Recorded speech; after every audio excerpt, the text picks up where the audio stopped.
All right, today I want to talk to you about why, if you're planning a conference, you should have a dedicated podcast that promotes and surrounds that event before, during, and after.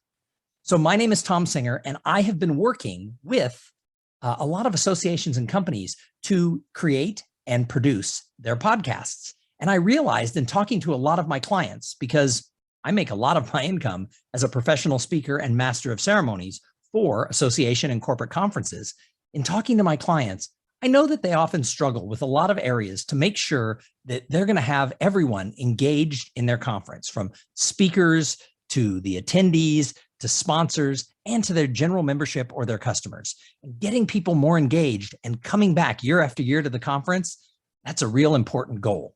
And I've realized that if you have a dedicated podcast that is going to focus on that event and why it's so great, you're going to expose new people to the event. You're going to create FOMO to the people who couldn't come this year, that fear of missing out, because they're going to hear about how great the event is, and it's going to drive more attendance in future years for the event. So what I want to talk about today is I want to talk about 4 different areas where you can create a podcast which will help your event be more successful. So I want to jump right in. The first one is all about in promoting the event. Let's face it, making sure you get butts and seats is one of the most important things you can do if you're hosting a conference. So what you want to do is make sure that before, during, and after, you're providing interesting content that is usable and informational for everybody who could listen, because that's going to make them want to find out more about the live event. If they've never been to your event in person before and they listen to your podcast, all of a sudden they're going to be like, wow, this is an event in our industry that I really should be attending. Additionally, it gives you a reason to reach out to your mailing list on a regular basis without just being a commercial saying, hey, come to the event. Every email that you do once a month or once a week when you release a new show can be tailored to what that information is in that specific podcast. And it gives you a reason to touch them that's not just, hey, I'm selling something. You're providing free, valuable information that they can listen to in a 15 or 30-minute format. So you're getting that event's name out there, and you're making people think, wow, if this is the level of content that they're providing in their podcast, what is the event going to be like? So promoting the event is the first step to why a podcast is so cool for making your event that much better. Now, the second reason is that you can repurpose content by having a podcast. So some of the episodes, I wouldn't recommend doing all of them, but some of the episodes could be either a complete audio of the a breakout session or a keynote that a speaker delivered, or you could edit it down and just have the highlights in that episode. Now, you're going to need to have permission from the speaker to use their talk in the podcast as well as what they do live on stage. But if you explain it to them that you're just going to be reaching more people and that you're going to promote their expertise, many of them will say yes to that. And if not, some of them will. So you're always going to have enough. You probably don't want to reposition every single breakout session because some of it isn't going to be podcast worthy. However, you can repurpose that content from the event and share it out with people who weren't able to attend the event. Therefore, that one speech that you're paying for and having that speaker there can reach more people via your podcast. Now, the third point on this is that you can create a series of interviews with the 4 main areas of constituencies who are important to the success of your event.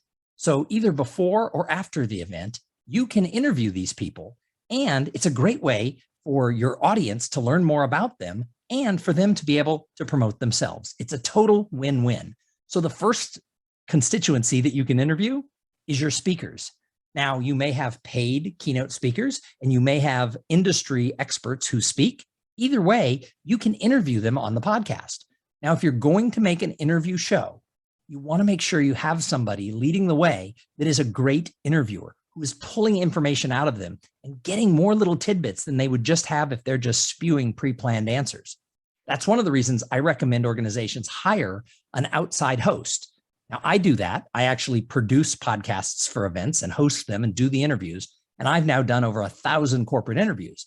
But there's a lot of people who you can get to host that, or you can train somebody inside your company to be the interviewer. But making sure that the person who you're having do these interviews has the skills to get that information out of the people that they're interviewing. So the first constituency is the speakers. You can get them to share what are they going to talk about at the event, or what did they talk about at the event, and ask them to go just a little bit deeper. The second area is the sponsors. Now, during the last few years, with so many things going virtually, it was a problem for a lot of people who put on events because their sponsors are used to having that face-to-face time. And in the virtual world, they found out that people weren't coming to trade show booths by clicking a button. So a lot of organizations lost a lot of sponsorship money because the sponsors didn't feel connected. They didn't feel they were getting any value.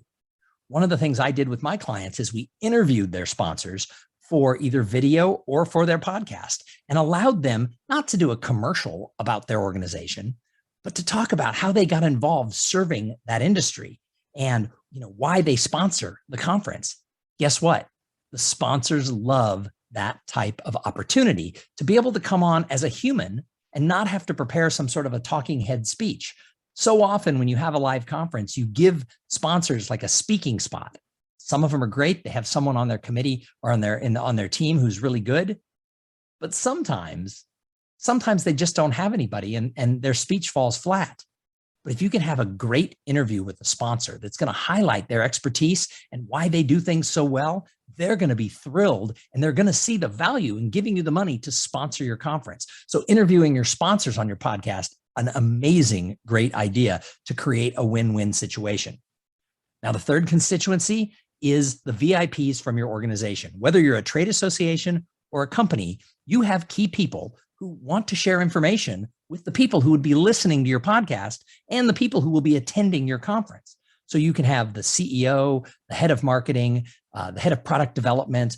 If you're a company, if you're an association, you could have your board members come on and talk about why they volunteer, try and get people to be excited about not only attending the conference, but getting on committees and serving and going through the ranks and joining the board. So you can use your VIP members of your association as guests. And again, if you're interviewing them properly, it's not just wah, wah, wah, a talking head. It's a great conversation, and they can be lured out to share information, which will inspire the people who are listening.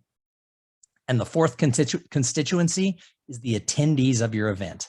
One of the smartest things you can do with your event-focused podcast is to interview the people who come to your event year after year and talk about why they're there. Get their excitement captured so that people listening can hear that, wow, this is the event of our industry. You have to be there. So if you get the right people interviewed, the attendees become your biggest commercials to encourage people to come to next year's live event. And then the fourth area, the fourth reason you want to create a podcast specifically for your event is it keeps your community engaged all year round. So here's the thing. We go to live events and people like it. People are hungry to get together again. People go to live events, and those 2.5 days, they're exciting. But then they get on the plane and they get home and they get distracted and they get busy. Yeah, you might have a Facebook page or some other community page that you encourage people to go to. But unless you're providing value, unless there's discussion on there, people don't stay engaged the entire year. If you're running a podcast before, during, and after your event, you can have reasons to be pinging that community and asking them for their opinion on what was shared on that podcast. So those are the 4 reasons why you want to create a podcast specific for your event. I think that many associations and companies are missing out on this valuable marketing tool. Podcasts are popular and they're here to stay. And I think that you should really be looking for ways to create this customized podcast so that your event can thrive. Now, of course, I would like to be the person who is your host, your interviewer, and your producer. So reach out to me at thomsinger.com, and I'm happy to share more ideas with you.